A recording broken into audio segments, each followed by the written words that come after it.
Welcome to Intentional Crone, the podcast where wisdom meets wit. Here we celebrate the powerful, unapologetic, and ever-curious spirit of older women who are ready to claim their joy, ignite their purpose, and create connections that truly matter. Each week we'll explore what it means to live with intention at this amazing stage of life, whether it's redefining success, tackling the shoulds society throws at us, or laughing at the gloriously absurd moments of it all. We're diving deep and rising strong together. So pour yourself a cup of coffee or wine, we don't judge. Get comfy and let's uncover how to make this chapter one of lasting happiness, fierce empowerment, and a whole lot of fun. Because here at Intentional Crone, we know the journey isn't over. In fact, it's just getting started. So let's go. My name is Hope Moffat, or Mimsy to my grandkids. This is our first episode, appropriately titled First Wave. And by first wave, here I'm not talking about feminism. No, it's the term of respect we often hear from younger members of the alternative spiritual community. So please welcome our guest, Jan Mitchell. Okay. This is the first time I've done the podcast in this format, and I appreciate you helping me with it. And I would like to ask you how you feel stepping into this forum today with me. I feel very comfortable, but for part of me feels very comfortable because I met you, and we had a few days that we spent together, and I could just read your energy imprint, I guess. I felt your energy imprint. I didn't read it. I felt it with my heart, and just felt a connection to you that way. And then, we rode back to Asheville together after the event. So yeah, so being here, I was thrilled that you reached out to ask me, and then there was the part of me that said, "Oh, but it feels so vulnerable, kind of scary because I have to show up, I have to show my face, and there's all the things that come with showing." I can speak for me as a crone, older. I have more wrinkles now. I have my hair is thinning, all those things, and it's like what goes through my mind is, am I presentable enough for society now? Yeah, But, I feel but that one. yeah, but I mean, I'm here, so I must be. So You're yeah. beautiful. Okay. Oh, thank you. And I love that you mentioned the heart connection, because I do feel when we met, it was a beautiful, not just heart centered, it Right. was so overwhelmingly heartfelt and wholehearted experience, I think, for everyone there. And it was a wonderful chance to meet you. And I also felt a connection and also a little surprise, because so soft spoken, so lovely. And then when you present, it's like, oh, it's like a total force of nature. So that was really thank you. great too. One thing I wanted to touch on was when we were there at the event, which was, I'll just set the scene a little bit, very bucolic and idle, hundreds of acres of very verdant farmland, mountains all around, fresh flowing water, antique barns and houses, and just a lot of lovely people. And so here we were, and it was really the first time that I heard that term first wave applied to me. Okay. In terms of spiritual elders. And as I had mentioned, I felt like I stepped into ancient spiritual traditions. I don't at all identify as being somebody that started anything, but from the perspective of younger generations, we are sort of who they look to as laying the groundwork for where they are and what they're doing today. And I wonder, how did you feel about that as a label? Does it resonate? Is it who you see yourself as? It's funny. I don't see myself as a first waver. I mean, it's fine if people want to put me in that category. I just don't. I've honestly, I have said that I feel like I'm a millennial trapped in a baby boomer body. That I really asked, like, why was I dropped in as a baby boomer when I feel so differently? And I know I'm kind of on the tail end of the baby boomers, but it still doesn't matter. I'm a baby boomer. And yeah, but that I have felt like, wow, I feel like a millennial in a baby boomer body. We were a little ahead of our time, maybe. Maybe we were.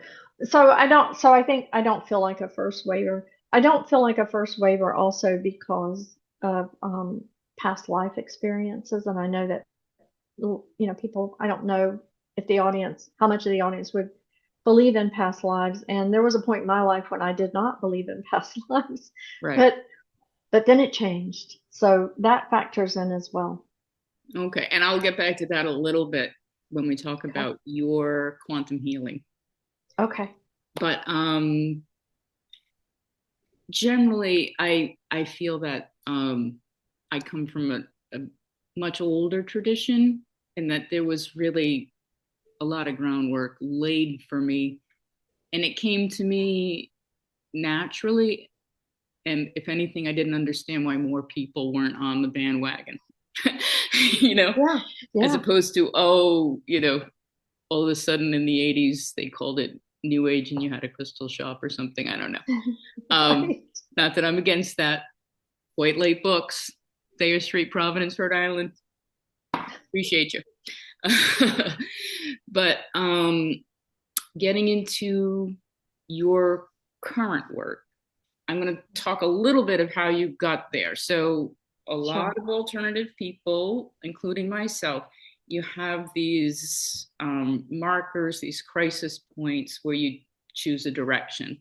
And for you, you had maybe in the 90s a real crisis and a shift in your worldview. Yes. And I'm wondering, your own healing experience, how did that transform what you do? And why did you necessarily take the path of facilitating that for other people instead of saying, you know what, I've been through this experience and I'm changed because of it, and I am going to be the best computer programmer in the world? You know, what was Yeah, that? yeah, yeah. Gosh. Again, it feels like it was the way I relate to it is my part of my soul blueprint kicked in the late 90s, and it had me questioning life. I had space from my life in Atlanta because I was working in Toronto for that whole year. Oh, okay.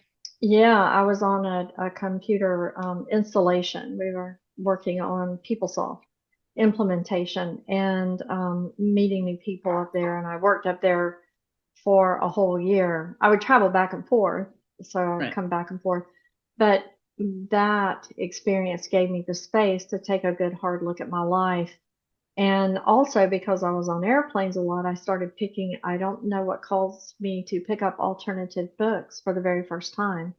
But Oh, that's yeah, interesting.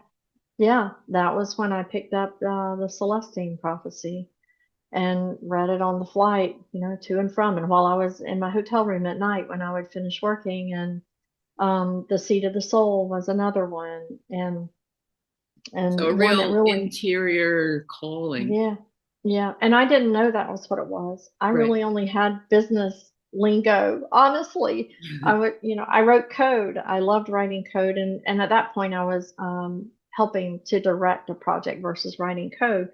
But yeah, we were implementing it. So, and then one night, I want to say it was early '99. I was in my hotel room, and that's when I got into my hotel room and closed my door. I heard a voice say to me, "You are not a sinner. You are a human being capable of both good and bad choices." And I literally found myself turning around, looking behind me in my room, because it was as if somebody raise the blinds in the room, open them to let the light in.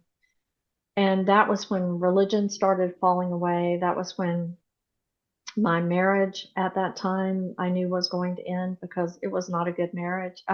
It was a very hateful marriage, honestly, and I Oof. had a role in it. But In there, I, unfortunately. yeah, yeah, right.